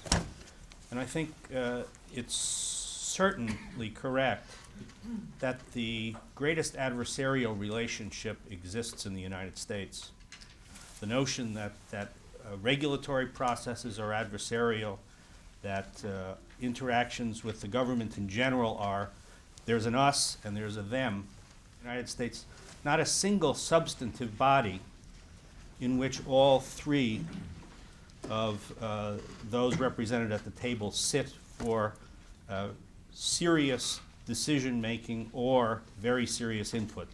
You have advisory bodies that are one to another, but not substantive bodies in which all three sit down as serious partners. I'll take first crack, John.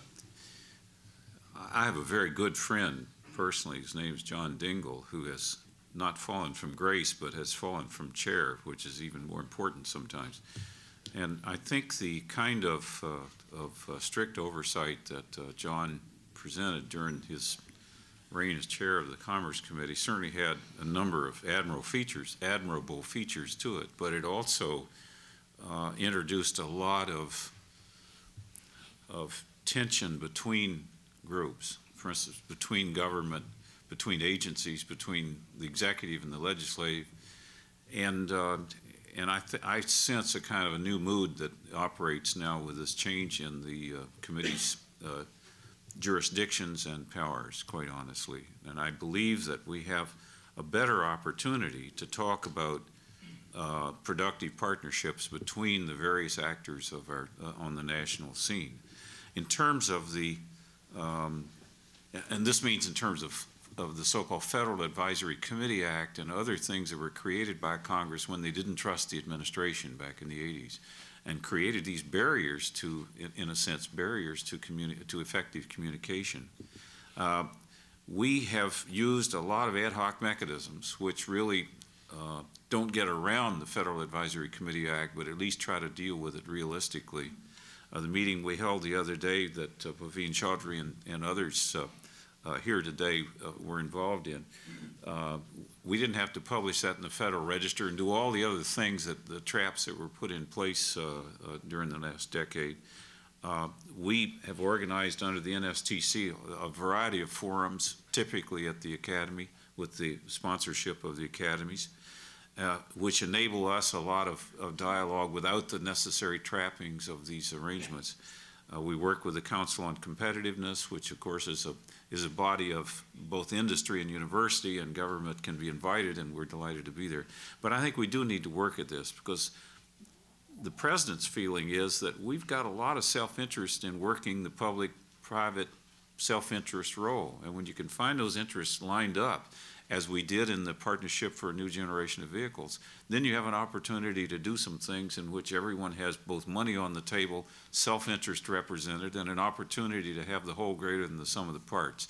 But we have to get away from some of the more litigious, is that the right word, litigious? I guess so. Nature of our society. I don't claim we ought to go as far as Shakespeare's Richard III when he said, "First we'll kill all the lawyers." But thank you. Maybe not a bad start.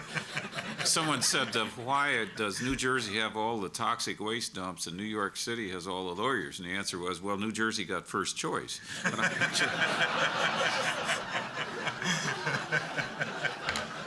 But we have a lot of work to do, and with the help, John, frankly, of for instance, Motors in this automobile partnership is a good example of where we've overcome a lot of these issues, and I hope we'll have many more of similar examples in the months ahead.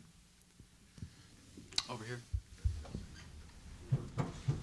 As research positions tend to dry up in the traditional government labs, university settings, and industrial laboratories, a lot of the highly trained technical personnel are looking to a segment of the community called the Contract Research and Development Organizations for potential positions. And in fact, Bob White, in a column in Technology Review not too many months ago, even floated the idea that this was a logical use for surplus DOE national laboratories to subsidize them to go into a competition with the existing contract R&D organizations. I'd like to know if you see a place at the future table for freestanding both for-profit and non-for-profit contract R&D organizations. All of the talks this morning talk about the normal trinity of the technical world, the academics, the government, and industry. Do you see the place for a fourth participant in the future? I think both Joe and Jack could respond to that. I think only from our standpoint, wherein there's a special task that needs to be reformed, some type of service that needs to be performed. But we're very careful about that. This whole business of cycle time is very, very important. And that comes with understanding and connections and networking and all of that. And the development process, very complicated and integrated. And so we look very carefully at, we don't do a lot of contract research, only special outside service type of work. And we don't consider the work that we do with universities contract research either. We just don't enter into it with that spirit. We don't think it's very productive.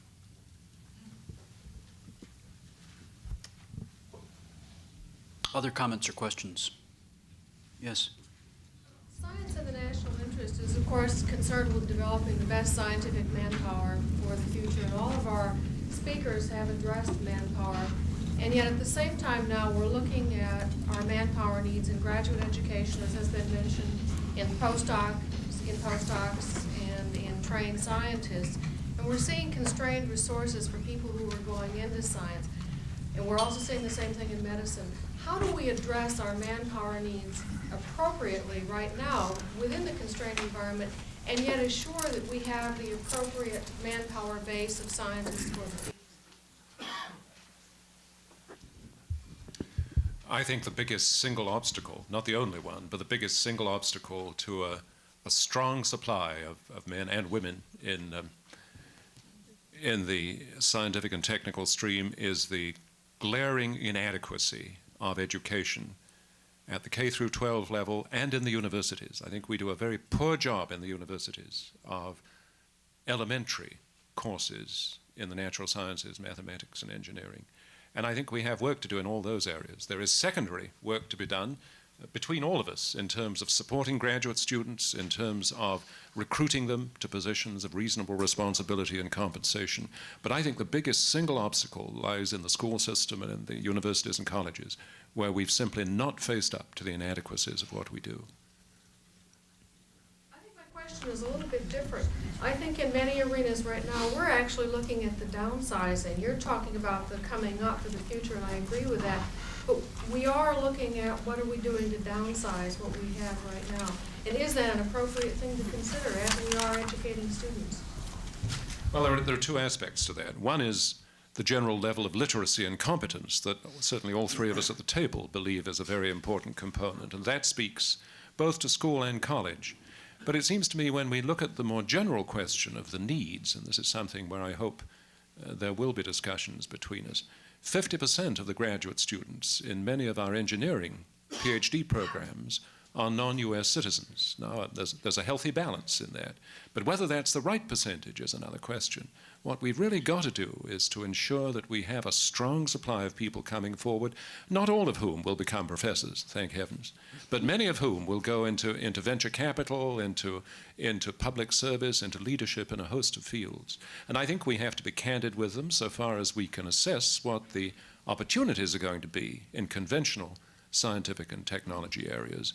But I hope we shall strengthen that stream, because I think it's not an adequate one at present, even in the context of downsizing. I think that's a very good question. How does one sustain enthusiasm to pursue the opportunities in an era when you see the major corporations which have been technology-driven either downsizing or holding their own? Perhaps Joe Miller, again, could comment on how they've managed, if they have, to sustain aggressive hiring of outstanding people and maintain morale in an era of constraint.